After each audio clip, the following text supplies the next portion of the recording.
All right. All right. So there you have it. And Control S, sample.js. Okay, so we're going to head on over now to our, actually, I'll make this full screen here so I can have my two stuff side by side.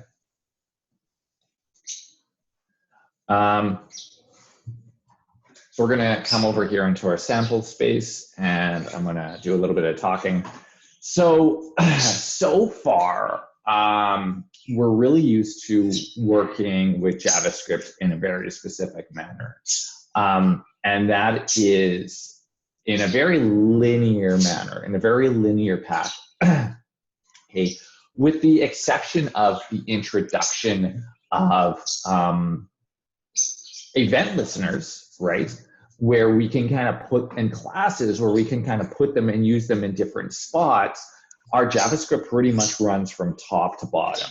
And we probably started really feeling that in this last assignment where we actually had, I can't use this class until I declare it. And so like everything has to be in the right order. So you can't put your variable, necessarily all your variables at the top. And, so you had to figure stuff out. And this is very normal and very expected, I think, in a lot of programming, in a lot of things in general, right? You can't use it until you build it. But sometimes this can be quite troublesome, right? And we've all experienced this, I'm sure, in computing before as a user, where we're running a program or we're doing something, and all of a sudden, what does Windows do? I think Windows, for any older Windows users, you may remember the little hourglass that would show up when it was thinking, right? In Mac, occasionally you'll get this like spinning beach ball effect when it's thinking. Now, I think in Windows, it's like a circle, just an outline of a circle. This happens usually when the computer's working really hard to do something or it's thinking. But the experience that we get when this is happening is usually not very good, right? For example, when my Mac was beach balling and a little beach ball would appear on the screen instead of my mouse cursor, or when my Windows machine was doing the little hourglass thing, I wasn't able to click on anything else, right? There was a process holding it up.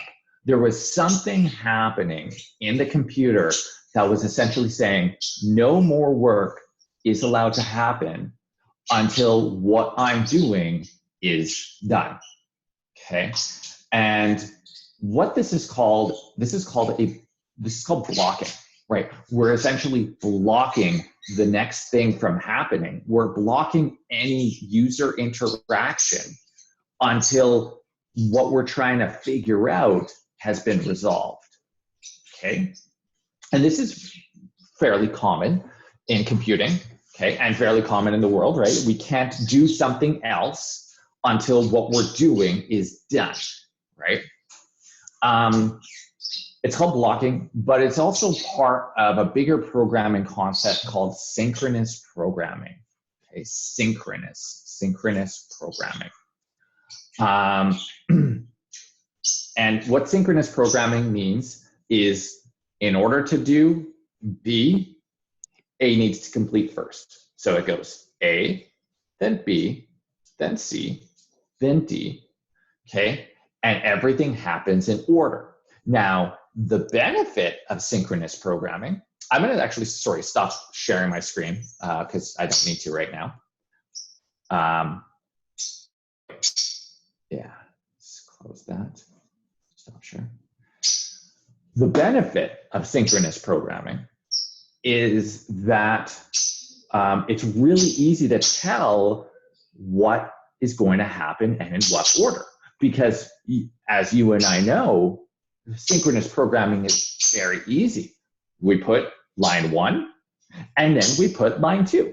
And line 2 happens after line 1.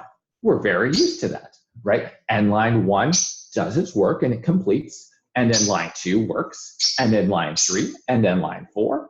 And so this is the type of programming that we've been doing so far. Pretty much synchronous programming, okay? But synchronous programming is also blocking.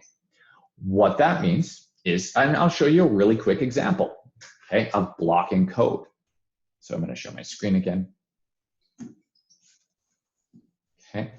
I'm going to take this little piece of JavaScript and we'll take a look at it. It's not complicated.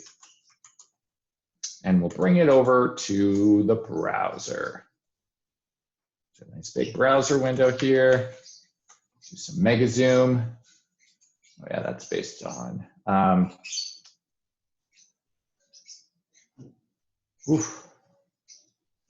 Very tiny.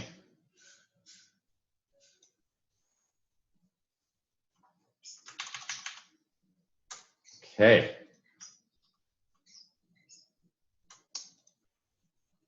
So Control L. Control L. Yeah. All right.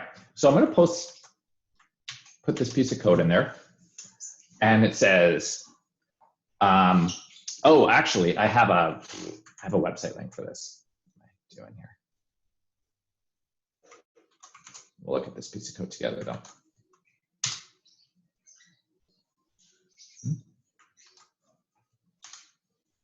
Okay. So what this does is, this is what we got on this page. We've got a little button that says click me, okay? But pretty much what we have on this page is a query selector that's selecting this button. And then we have an event listener that's just all it's doing on click of that button, alert, create an element.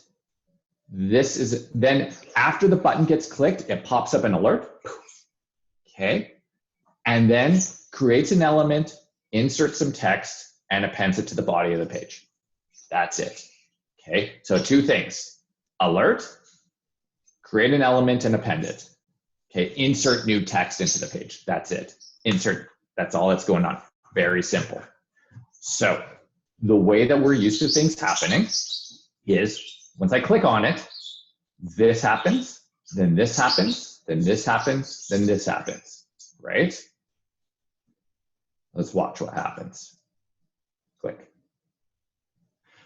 Do you see any text, any new paragraph added to the page? Right? If you look at this page, is there a new paragraph? Is there the text, this is a newly added paragraph? Is that on the page yet? No, that's not on the page yet. And the reason it's not on the page yet is because the type of programming that we're doing right now, synchronous programming, means that this alert is blocking.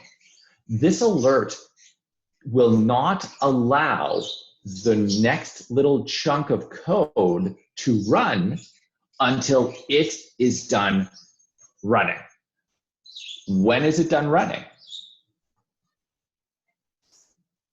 Then you press OK. Yeah, when I press, it's done running when I press OK, right? So now I press OK. And there we go. Now the rest of the code ran. Now this is a little bit crazy, honestly.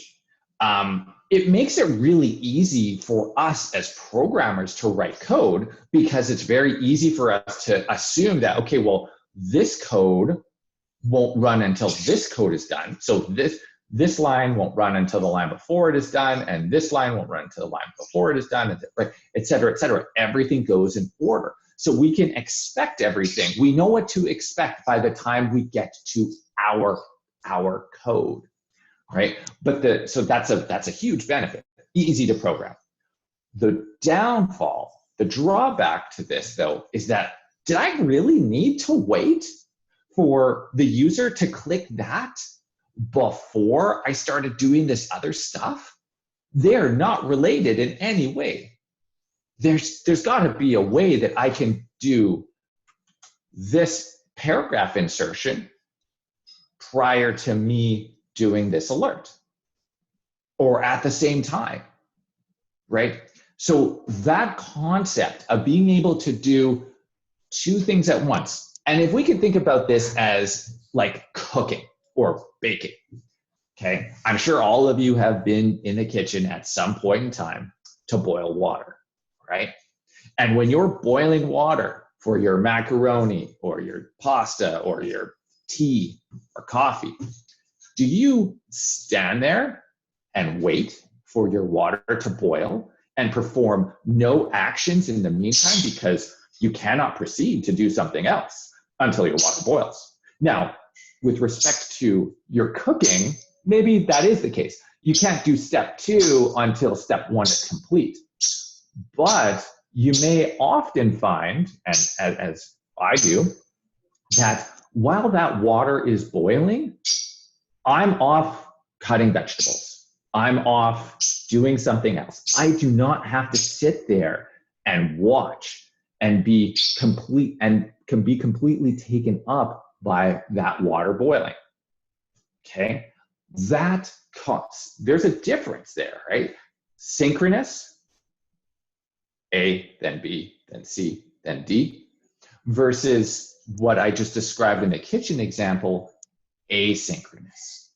The concept that we can go and do stuff, and while that stuff is happening, we can go and do other stuff. Okay, so we can boil water, and while that water is boiling, we can then go off and do something else in the meantime. And when that water finally finishes boiling, then we could come back and deal with that boiled water. Okay, whatever, then we add our pasta, add our noodles, add our vegetables, do whatever we need to do, right? I don't know what you're cooking. Apparently, I just cook macaroni and cheese. Okay, so asynchronous versus synchronous. What I just demonstrated here is blocking code. Blocking code occurs in a synchronous system. Now, we can have both, and in JavaScript we do. So far, actually, we have been using asynchronous programming when we're using events, right? Asynchronous, these event listeners that we're using, they run, but they're not running.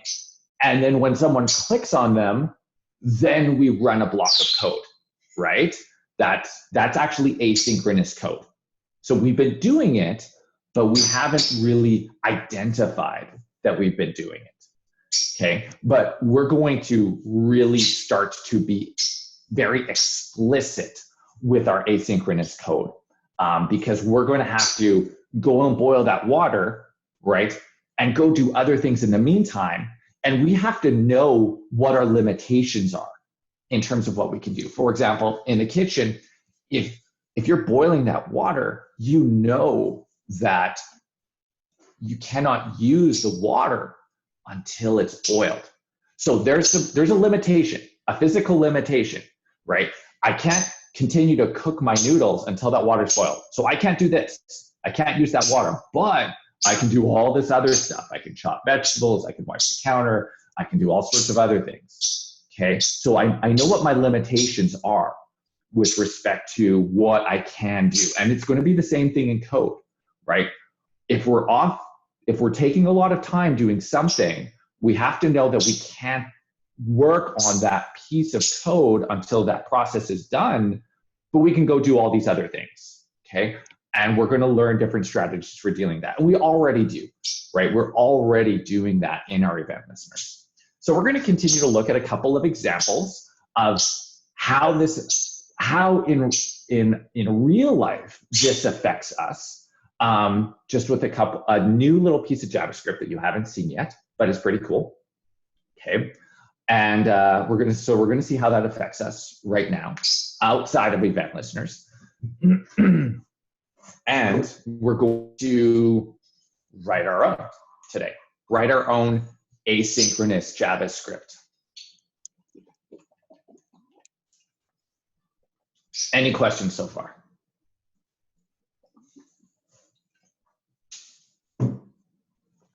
All right.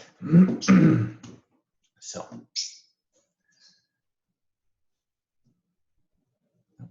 this one.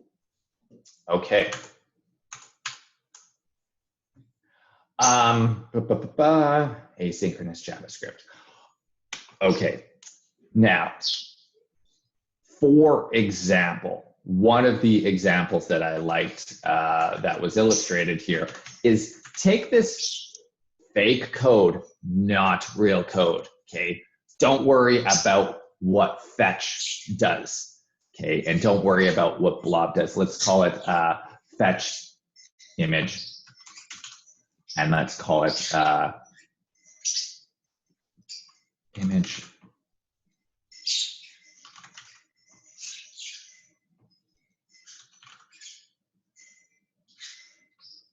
Okay, even better, super pseudocode, okay?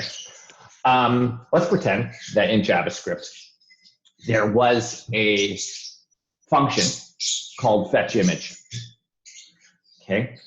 And then once you get the image, then you can show the image using another function, another method, okay? So there's a fetch image and a show image. This looks all well and good, right? But the problem with this is there's some questions I'm going to throw at you. How long, and the biggest question is, where is this image located? Now, ignore the fact that it doesn't have a location. Like pretend we know where it's located, right? But like, what if this image is really, really big? Like really, really big. And it's not located on our computer, it's located across the world. What is going to happen on line 2? Is line 1 going to wait until line 2 is done before showing it? Or is it going to run right away? And based on our experiences so far, line 1 would wait until line 2 would wait until line 1 is done, right? So line 1 is considered blocking based on our experience so far, which means lines 3, 4, 5, 6, 7, 8, 9, 10, all the rest of the code is waiting on this one image to load before it can, which is kind of crazy, right? That we have to wait for this image to load up before the rest of the web page continues to work, right? We can be doing so much more work while that image is starting to load up, okay? But in this example, it's not, okay? So we have to figure out a way to convert this into something that's asynchronous, okay? So one of the ways that we do this and that we've seen so far is with callbacks. So essentially, and we're used to this actually, right? Let's take a look at a sample of a callback, okay? We have our, and this is something we've seen already, we have our set timeout, okay? Another actual asynchronous function that we're used to seeing. Set timeout takes a function. This is a callback, okay? This is a callback. Set timeout takes 2 parameters. The first one, a function. And this function is essentially saying, when this time, the second parameter, when this time is up, run my code, okay? When that time is up, run my code.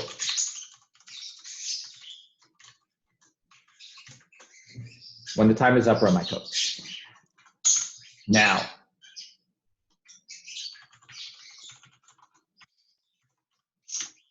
the big question is, which one of these lines is going to be printed first? Line 5 or line 2? Now, line 2 is shown first in order, but not, will it print out first?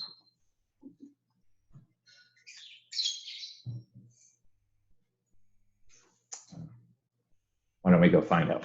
I don't have my run installed. I'll have to install that. Let's bring this over here to about blank and delete this.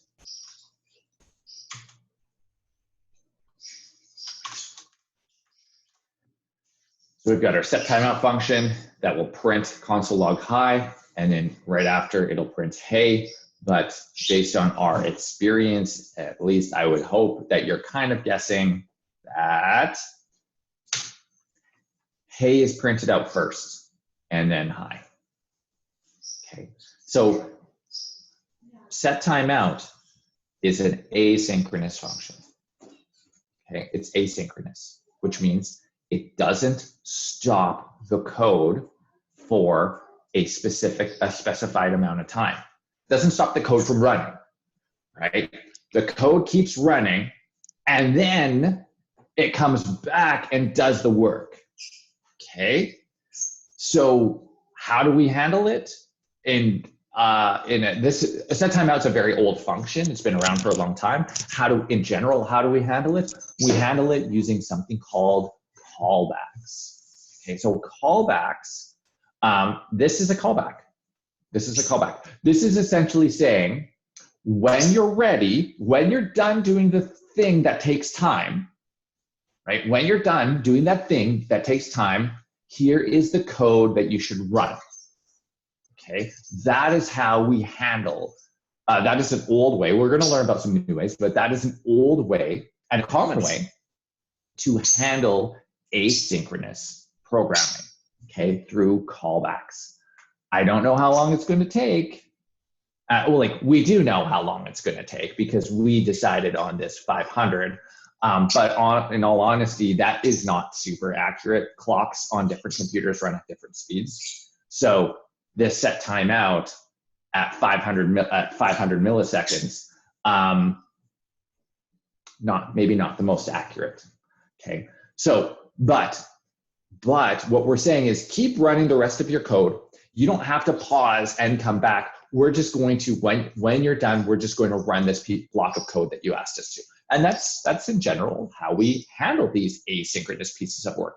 When you finally get that image, right? If this was the fetch image, when you finally get that image, display the image on the screen. And don't block the rest of the code. Okay, don't stop the rest of the code from loading. Just go get the image, and when you're done, display it. But let the rest of the code run. Okay, so that's one of the approaches to asynchronous programming, because not all of the code is dependent on this little thing. Maybe it is, and if it is, then we may need to do blocking. We may need to stop the code from running. Okay, we may not be able to do asynchronous programming. That's one approach. I want to look at this other approach, and I want to look at it in the context of one of our old assignments. Okay, so this is something that we haven't looked at yet. Okay, this is called, but in all honesty, it's something that you should assume that we could do, and that is dynamically load our JavaScript. Okay, let me show you what that looks like.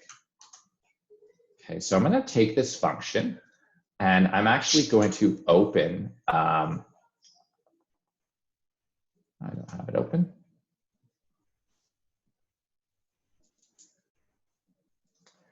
Our exercise. Is that what I wanted to do? Yeah, I think so. Our shopping cart sample. Okay, so I'm going to crack this open. So we're gonna create a new one here.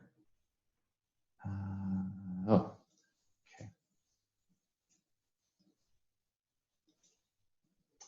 We'll open our shopping cart sample, and we'll open this index. Okay. And if you remember, the task was you were going to add a new JavaScript file, right? That was going to interact with the JavaScript file that I already did that had all these courses already, right? I gave you this piece of JavaScript that had all the courses, and that populated it, okay? But I'm going to show you something really interesting. So I have actually this sample.js that's Let's create a new one. Save it to the shopping cart sample JavaScript file, and we'll call it app.js. Okay. And I want to show you something pretty cool. We'll crack this guy open to index. Instead of loading the JavaScript from the HTML that we're used to, okay, I'm going to take this line out, line 10. Instead of loading that one, I'm going to load this one, app.js. Okay, app.js. So app.js, which is this, has nothing in it. Okay, empty file. But I'm going to show you how we can dynamically load an extra JavaScript file. Okay, so check this out. So I have this little script here, and this is makes sense to you, right? You're going to be like, oh yeah, I guess we can do that. So this function, load script, takes a string. All it does is it creates a new script element, right? A script element, appends a source to it, and then inserts it into the head. That's it, right? So we're dynamically inserting JavaScript to run. As soon as you insert it into the DOM, it runs, okay? As soon as you insert it into the DOM, it runs. So this is how it would look. Load script, and I give it the string. It's based on the location of this file, and we called it courses. So I'm going to load courses.js.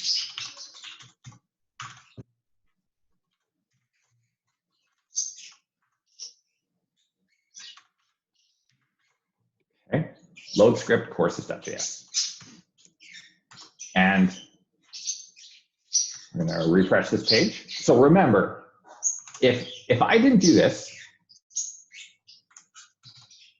and I refresh this page, I get nothing because those images are dependent on this JavaScript file here on the right getting loaded into the HTML.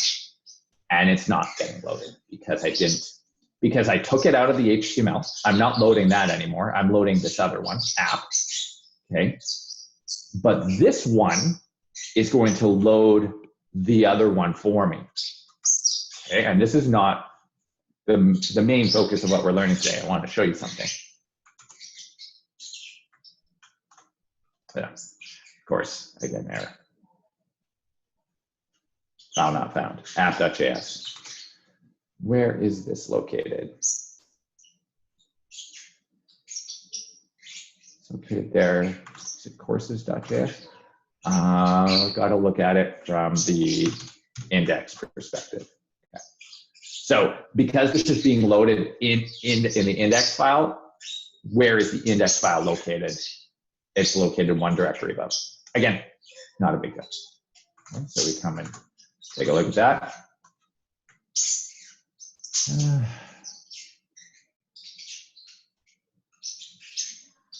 You should probably change it in the HTML when you in your index. Yeah.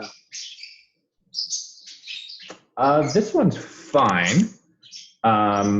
Is it in another folder? Is it called Java? Is it called JS? Yeah, it's called JS. Should be looking for it inside.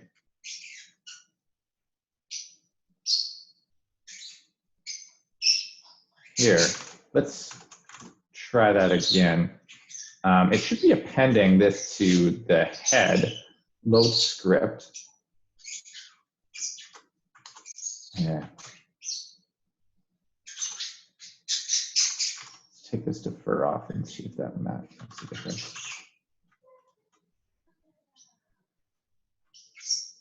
I don't see it being appended at all. What time is it? This is embarrassing. Lessons 2.1, shopping cart sample, app.js. Oh, There we go. Oh, geez. So JS app.js. There we go. Sorry. Stupid mistake. I was just pointing to the wrong directory. Okay, so you see, I can load a course, or not load a course, through JavaScript. I'm not even loading this file using HTML. Okay, cool, right? Bet you didn't know you can do that. So you can dynamically load up other JavaScripts and insert them and have them run in the HTML, no problem. Now, the really interesting thing here is, what if I had a function in here? In this other HTML file.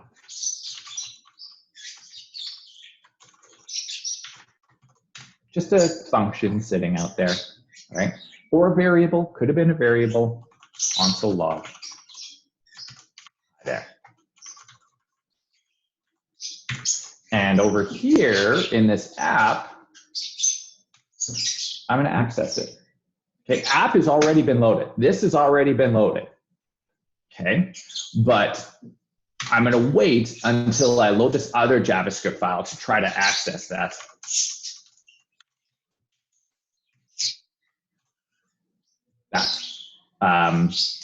That function. Okay, so watch this. So if I were to, for example, manually load up courses first, let's give you a couple different samples. Okay. So we're going to load up courses, then we're going to load up app.js. And all app.js is going to do is call this function, hi there, which prints out hi there. And this is something that we should be used to by now. We've seen that we can use two scripts, and this stuff that's just sitting out there, not in a method or anything, or in a class, is visible, right? So I should be able to see this hi there function, okay? So we're going to try to access it. And we're going to come over here, we're going to run it, and look at that. I was able to access hi there, the courses showed up, no problem. Nothing crazy, okay? So I did it from over here, from the script that gets loaded after, because it's kind of like taking this and attaching it to the bottom of this, right? That's how scripts get loaded in that order. So you could kind of assume that if I'm running this script, app.js, first, but I'm loading this other JavaScript, that it will stop and wait for this other JavaScript to load and then print out hi there. And everything should continue to work as we've seen already. Okay, so let's try that. And we see the background loaded up just fine, but on line 11, hi there is not defined. It's interesting. Speculation on why this happened.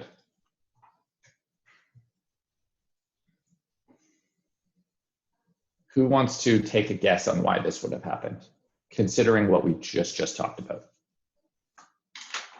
Because app.js is being loaded first.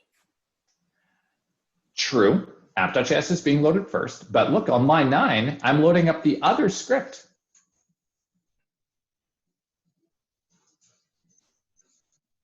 And so the other script, this stuff is getting loaded before I'm using it. So it is because like line number 9 and line number 11 like load together at the same time. So it cannot use the line number 11 when number 9 is loaded. Correct. So the answer really to this is it's asynchronous. Line 9, this loading of the course, so it takes time to insert JavaScript and load it up. Not much time, super fast, right? Like clearly, refresh this page, clearly super fast, right? But it takes more. The thing is, the browser doesn't know how long it's going to take. It doesn't know where this file is located. It doesn't know how big this file is. It doesn't know what this file does. Maybe this file loops over 1 million elements and takes time.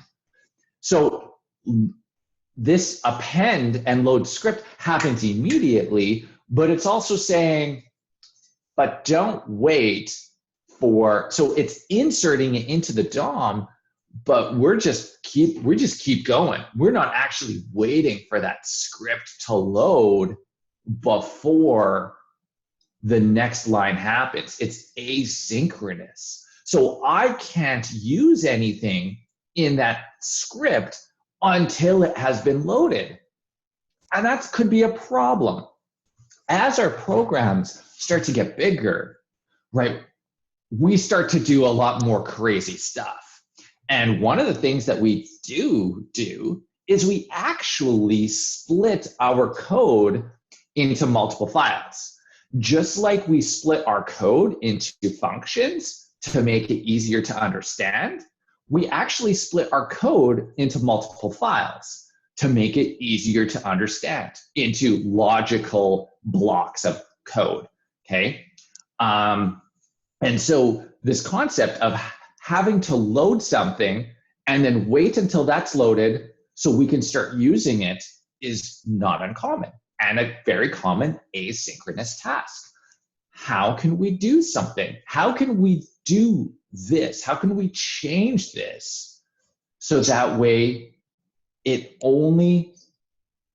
can only use it after it loads? And the answer is callbacks. Okay, callbacks. So there's this really cool thing that on certain tags, certain elements in HTML, they have event listeners. Like some elements have clicks, right? There's another event listener called load.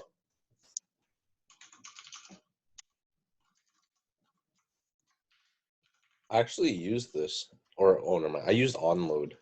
Onload and load are the same. Oh, okay. They're written differently. Yeah. So just like on click compared to add click. This is onload. This is load. It's, if we go back 15 lessons ago, 20 lessons ago, and you look at the two different ways of adding event listeners. Yeah. This is one way of adding an event listener. This is a different way of adding an event listener, but onload and load are the same. Okay. This could have just been on click. Right. And click. Sorry, this is a string click and a string load, right? So, but yeah, whichever one floats your boat. Doesn't matter to me which ones you use. I tend to use this one. But this one is actually really nice. It's very short. Okay, so we add an event listener. And we say, when you're ready, when it has been loaded, when the thing is done, when the water is boiled, add the noodles. But in the meantime,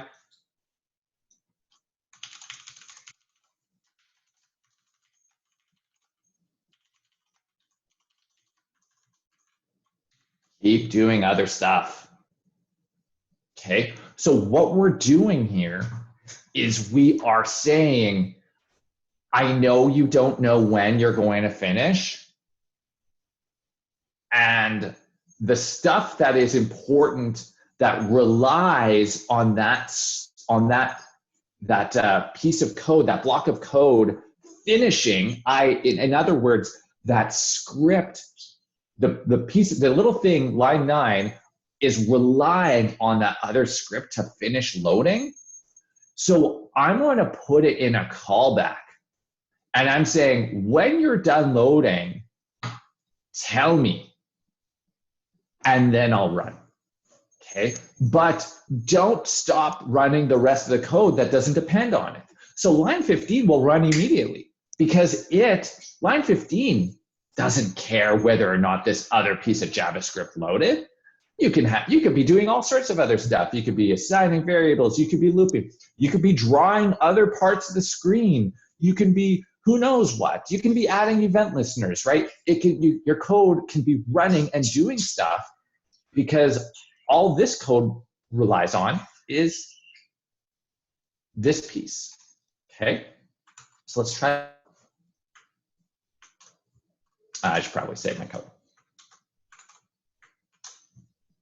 And keep doing other stuff. Line 15 happens first. And then when the code has finally loaded asynchronously in the background, right? We're doing two things at once here. Then we run it. This is asynchronous programming in action. Now, adding event listener load is not the asynchronous component, right?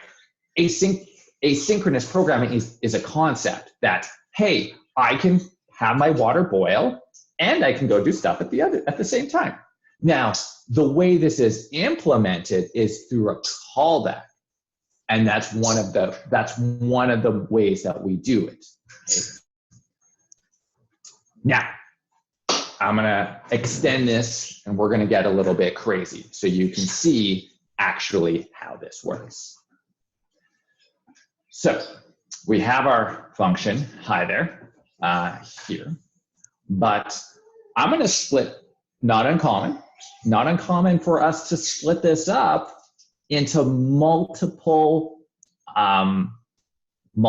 files. Now this is contrived, okay, this is contrived. I would never do this with a piece of code this size, okay? But I want to show you something, okay?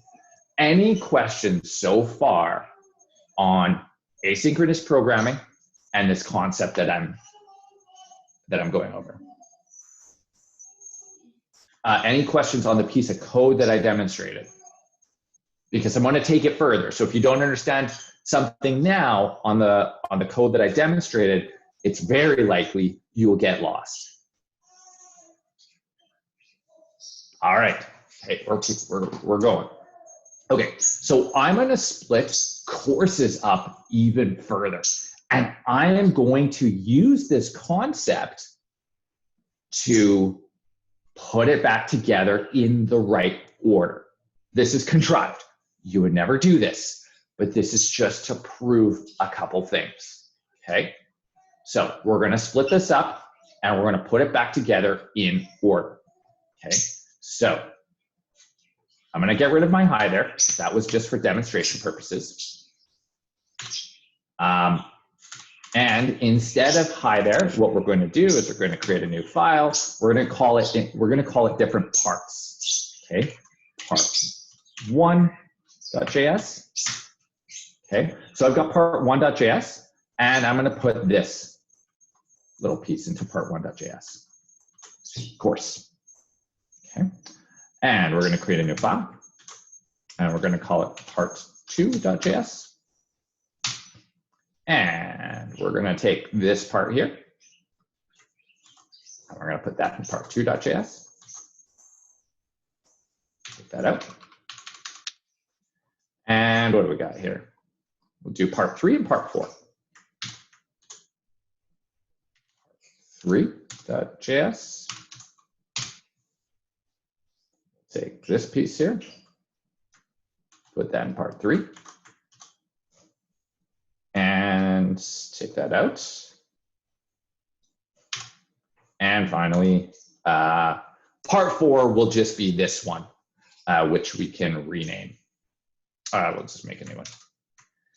Save part 4.js.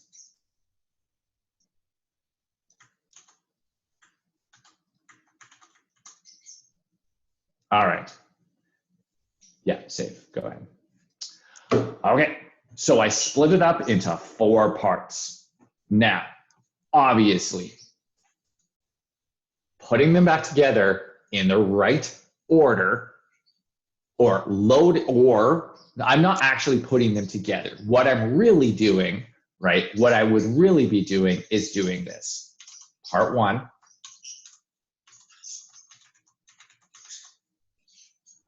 part 2, part 3, part 4. Okay, that's what I'm really doing. Okay. And if I load this, everything works, right? Because I loaded it in the right order. By the way, when you're loading things in HTML, they are loaded in order and they do wait. They are blocking, okay? They are blocking, which is why we put defer. So they're not blocking in the sense that actually they are blocking, which is why one of the reasons why we tend to put our JavaScript at the end, okay, is because we don't necessarily, 2 reasons why, right? 1, interaction with the DOM, okay? We want that DOM to be loaded first, but our scripts start running right away. So we want the DOM to be loaded. And 2, they can be blocking. Some of these scripts can be blocking. So by putting defer, we're putting them at the bottom. We're putting them at the end. So we don't have, like, it's a special word that kind of puts it at the end. It's not really putting it at the end, but it's deferring the load until the DOM is loaded, okay? So, but we can guarantee that 1 is going to be loaded before 2, before 3, before 4. So there's nothing, like, we don't have to worry about the asynchronous stuff going on in the HTML. But this is what we're going for. This is what we're going for, okay? Load 1, then 2, then 3, then 4. Okay, we're not actually physically reassembling these files. But again, in an asynchronous manner, that could get a little bit tricky, right? So instead, what we're gonna do is this is what we gotta do. We gotta say, okay, well, we have this function here, okay, and we're going to load courses. Part 1, we're going to load part 1. We're going to pass it part 1. I can't go ahead and just say part 2, part 3, part 4. Okay, I can't do that because nothing's this. We already know that we cannot, look, we're not even using this, right? You can see that we're not using it. There's no code in here, so there's no call out. So we already know that this is not a reasonable approach. I can't just say load script part 1, load script part 2, load script part 3, load script part 4. Will that work? I don't know. Let's find out. Maybe, maybe not. Okay, sometimes it works. Sometimes it works. Let's load that again. It worked this time. It didn't work that time. Is that a good experience, right? And again, that's called racing. They're racing. Which one is going to load first, right? That's it's actually called a race condition. You don't need to know that, but okay, it's here now. It's not working because one of them finished loading before the other one, and it wasn't in the right order. So that's pretty interesting. So obviously, this is not a reasonable approach. So we have to go back to that callback thing. When we're done one of them, then do the next one, okay? And one of the ways we can do that is we can pass in a callback here. That's how I want to approach it. Yeah. Okay. So once we load that up, we can pass in a function that will load the next one like this. Okay. So we're going to bring that, we're going to bring this script dot add event listener load. And when it's done loading, we're going to call our next function. Callback. Okay, this is a function. This is going to be a function. And so it's going to look like this. So I'm passing in a function to load script. And so when load script, when this is done loading, I'm saying run this function. Run this block of code. When this is done loading, when part one is done loading, when it's done loading, run this block of code. What is that block of code going to do? That block of code is going to load the next script. When script one is done loading, when it's complete, run the next block of code. Okay, so we're actually writing our own callbacks. We're passing in a function to a function. Okay, this isn't mind-blowing, groundbreaking stuff. We've been doing this the whole time. The only little difference is we're not used to doing it for ourselves. We're not used to accepting a parameter, a function as a parameter. That's the part we're not used to. Okay. When part one is done loading, it will run this function, right? I'm passing in a function into CB, and CB is essentially saying on load, sorry, and this code is essentially saying once script part one, script is part one, is done loading, run that function. Pause for questions.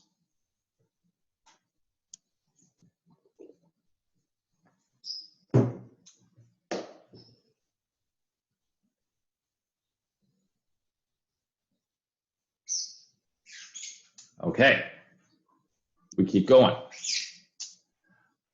So then how about this one? I want to load part three after. Okay, well, repeat the process. When part two is done loading, we load up part three. And when part three is done loading, we load up part four. Now, I don't need to provide a callback for part four because one, well, why don't we just run a function here that says done. But technically, I don't need to provide anything because you know in JavaScript, parameters are optional and arguments are optional.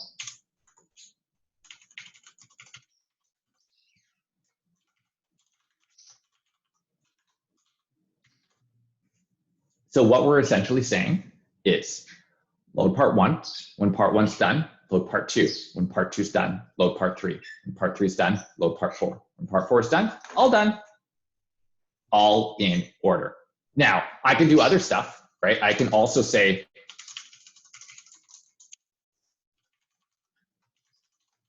because remember, these callbacks, they're blocks of code. They're whatever I want to run when the thing is done doing what it's doing.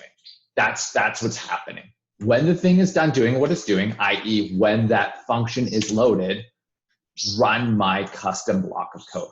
We're almost done.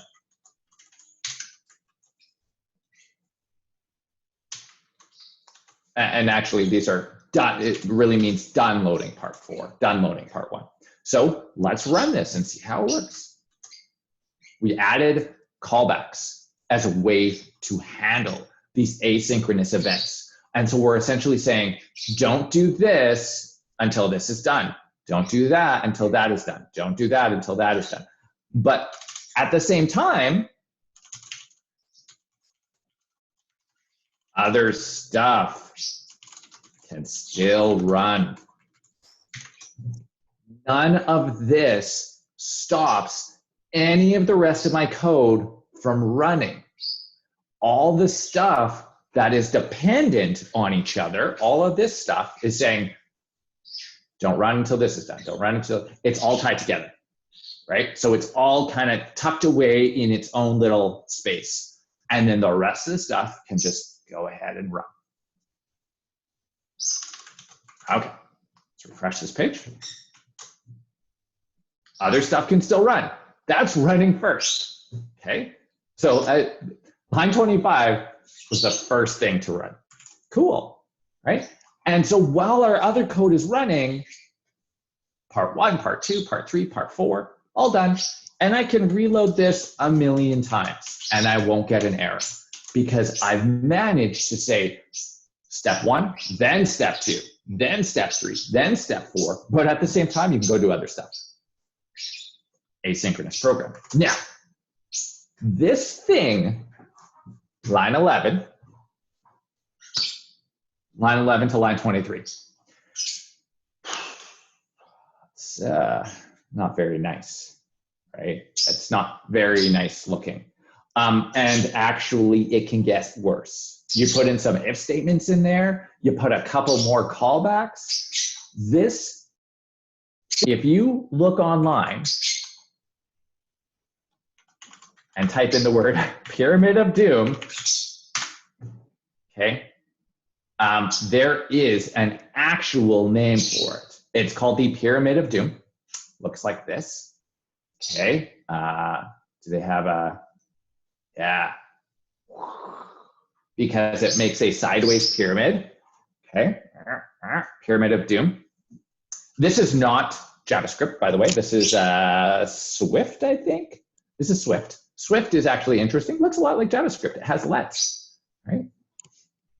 But it's called the Pyramid of Doom. And so you can see how this concept of callbacks can quickly start getting out of control, especially if we start putting loops and if statements and stuff in those blocks of code that we want to run. When this finishes, then that finishes, then that finishes. And so one of the ways we're going to learn about reading actually tonight. You're going to learn of a new way to handle this. But one of the ways that we can handle this alternatively that I do want you to try out is converting, instead of having these loaded in line, we can do it like this. We can take out each function.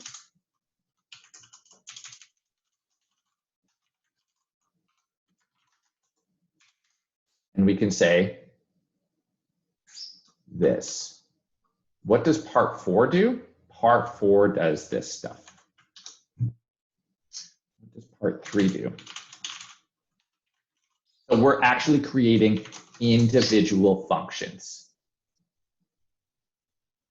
Okay. And so what that would look like is instead of calling the entire function, we're just saying part 4.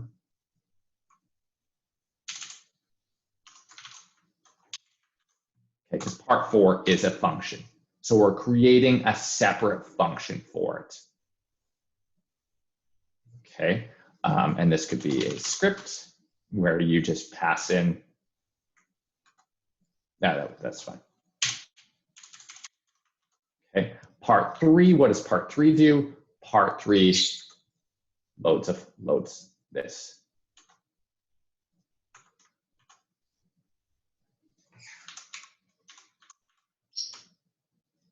And it takes the next script, which would be this guy here.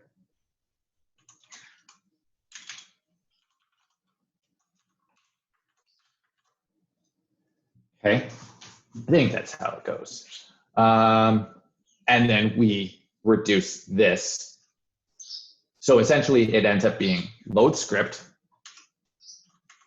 We provide it with the first one. And then the next one we call is part 1, right? Part 1 simply loads up. Part 1 simply loads up part 2. Load script, parts, yes, parts. 2.js, and then after that, it's going to load up. And we repeat the process.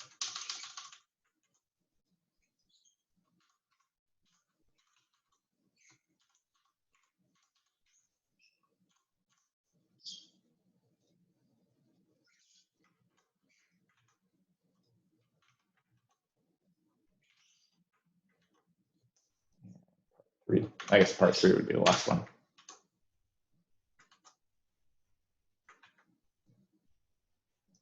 And we don't need to load anything after that.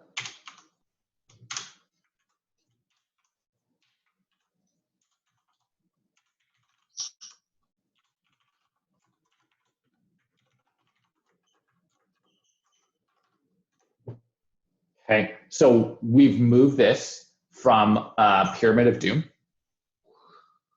right? A callback and a callback and a callback and a callback and a callback to just one function. So we're calling one function, and then we're saying when that's done, call part 1.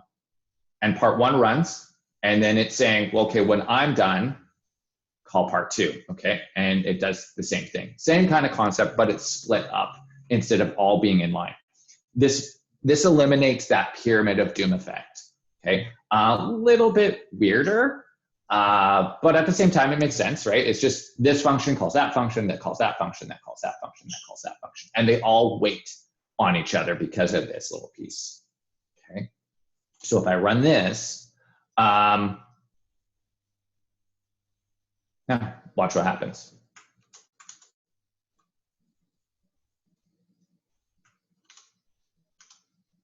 I can do this as many times as I want. And they're all loading in order. And again, still no different.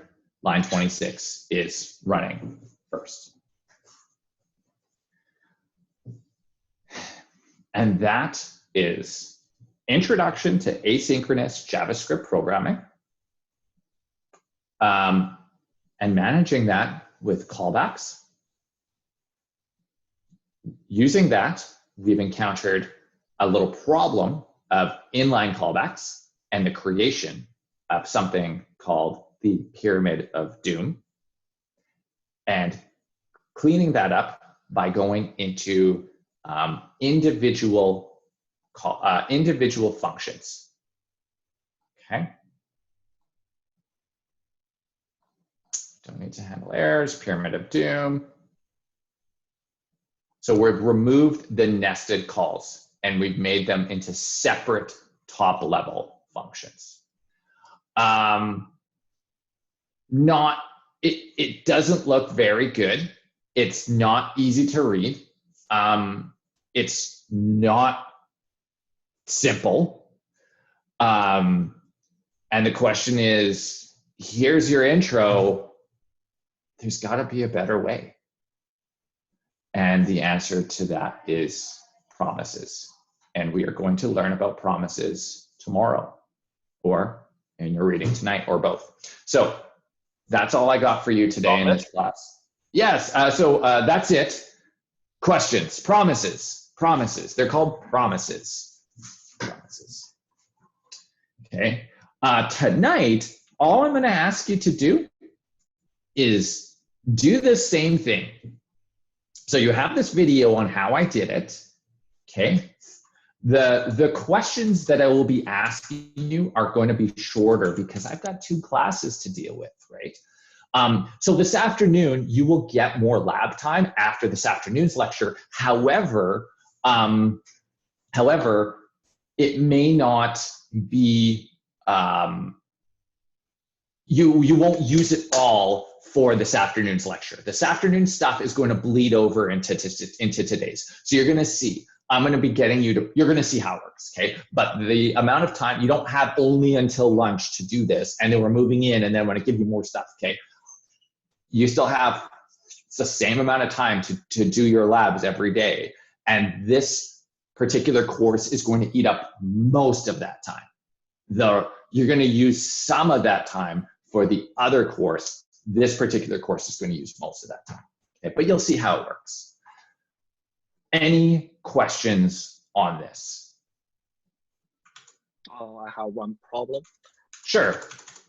I wonder why loading JavaScript is dynamic, but for image or alerts, not. Oh no, images are dynamic too. Images are dynamic too. So if I was instead creating an element called image, and again, images have sources, okay, I wanted to do something with that image after that image loaded, I would have to take the same approach. Alerts are not asynchronous because I don't know why. I don't know why. I wish I could tell you, but yeah, good catch. Yes, but lots of things in JavaScript, especially when we're dealing with the DOM, occur asynchronously because we don't know how big that image is going to be. We don't know how long it's. If that image is really big and we're loading it from somewhere else, it can take time to transfer that data over because images can be megs and megs, 10 megs, right? And it takes time for that information to come over the internet, to land on our computer, and then finally to load the image. We don't want our processing of the rest of our web page to stop. And so actually, that approach is a very common approach that we use when we load the images for the first time in HTML. We use very small, low quality images. And then what we do is after the HTML loads, we run JavaScript to go out and fetch these full quality images and replace them. That's actually a technique that we use to optimize the speed of a website. So if you ever load a website and the images look unclear at first, and then all of a sudden it seems like the website snaps and the images become super clear, it's because they're using JavaScript to come in and asynchronously replace those images. Yeah, it's really cool. Right, thank you. Yeah. Any other questions? Today's class is not going to be like all the rest of the classes. This is an introduction to a concept, and I want to show you where this concept, you need, in order to appreciate what we're going to learn tomorrow, you need to understand this. You need to understand the pains that we went through, and you will still continue to see some of this stuff, right? This stuff still exists. So not everyone is using promises yet. And so you'll still see this callback stuff. Promises is an ES6 thing, okay? So it's never super bad. And promises are pretty easy. So today, what we're going to be doing for your exercise, okay? So you have some readings. You have some readings. Make sure you read them. Make sure you read them. Okay, I'm counting on you to read them. So I created a little pyramid of doom for you. Okay. So I give you a set timeout function that declares a counter at the beginning, logs the counter and increases it. And then inside that set timeout function is another set timeout function that occurs half a second later and increases it and prints it out and does the same thing over and over and over and over and over again. And it's a little pyramid of doom. Okay, asynchronous code. Set timeouts are asynchronous. However, because I've structured them in the way they are, one happens after the next, after the next, after the next, after the next, after the next. Okay. What I'm going to ask you to do is I want you to experience how difficult it can be to work in a block of code like this. And so the first thing I'm going to ask you to do is insert some code into here that will print out odd in addition to the number, but only when the counter is odd. Okay, now you might need to make some changes because counter plus plus does it right away. So, but all you got to do is find the right spots to insert code into that will say, oh, counter is odd, therefore print out the number. Don't count it. Don't say, oh, well, okay, this is 1, this is 2, this is 3, okay, I'll put it here. This is 4, this is 5, okay, I'll put it here. I want you to be dynamic, okay? Use an if statement, check the counter, do some stuff, okay? but I just want you to feel how difficult it can be to work in a pyramid of doom, okay? And why we don't want to have this approach, okay? Because it's not easy. What I'm asking you to do is really easy, but you are going to fuck it up because there's so many brackets and there's so many lines and there's so much indentation going on, okay? It seems like it should be easy, and it is really easy, but it's so prone to errors. That's question one. Question two, I want you to take this pyramid of doom and convert it into this approach that I did, okay? This standalone function approach. If you need to watch that part of the video again, go back and watch it, okay? All I'm doing is you may need to do a little bit of, you may need to make your own callback, okay? Again, not super difficult, but it takes a little figuring out. And then after you figure it out, then it takes a lot of like manual work, okay? And last but not least, assignment 2, your repair list assignment. I want you to do the same thing that I did with the assignment or the exercise 2, the shopping cart exercise. I want you to do the same thing with your repair list assignment. I want you to break it up into at least 2 files. And then you'll need a third file like I have here, right? I have this app.js file, and then I have part 1, part 2, part 3, part 4. So I have 4 parts, but I have this extra file. So I want you to break it up into at least 2 parts, but you'll probably need that extra file, okay?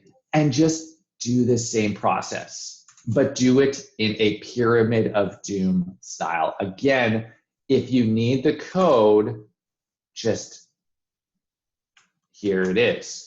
I'll post it in Discord. I'll post it in Discord for you, okay?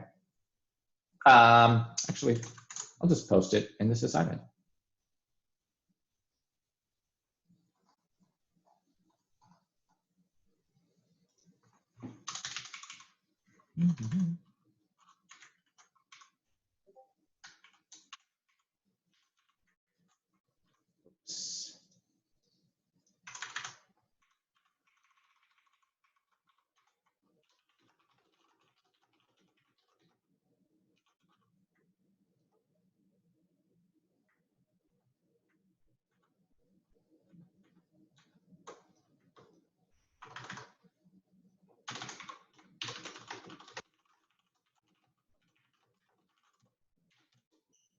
Okay.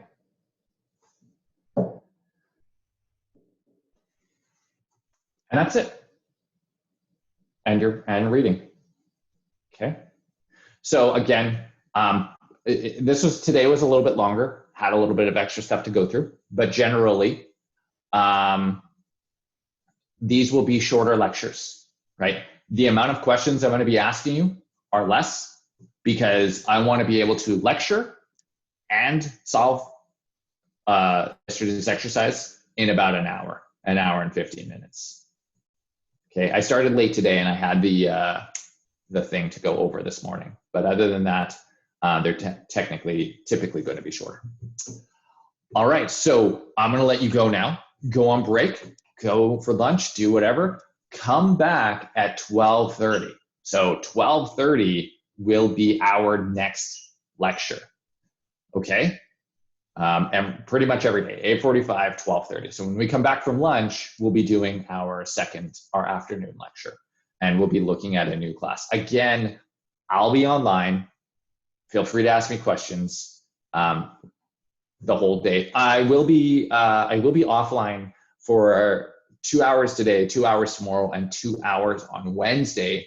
I'm in this super long and I don't think very interesting training meeting. We're moving from this Moodle thing to something else, and I'm part of the team that's evaluating it. So I'm in this super long meetings for the next 3 days. Those are afternoon though, 2 to 4, 3 to 5, and 3 to 5. So I just won't be available through those times. But I'll let you know. But see you at 12:30. And if you have any questions about this that come up in between there, I'll ask at that time too. Okay? Okay. Bye. See you later.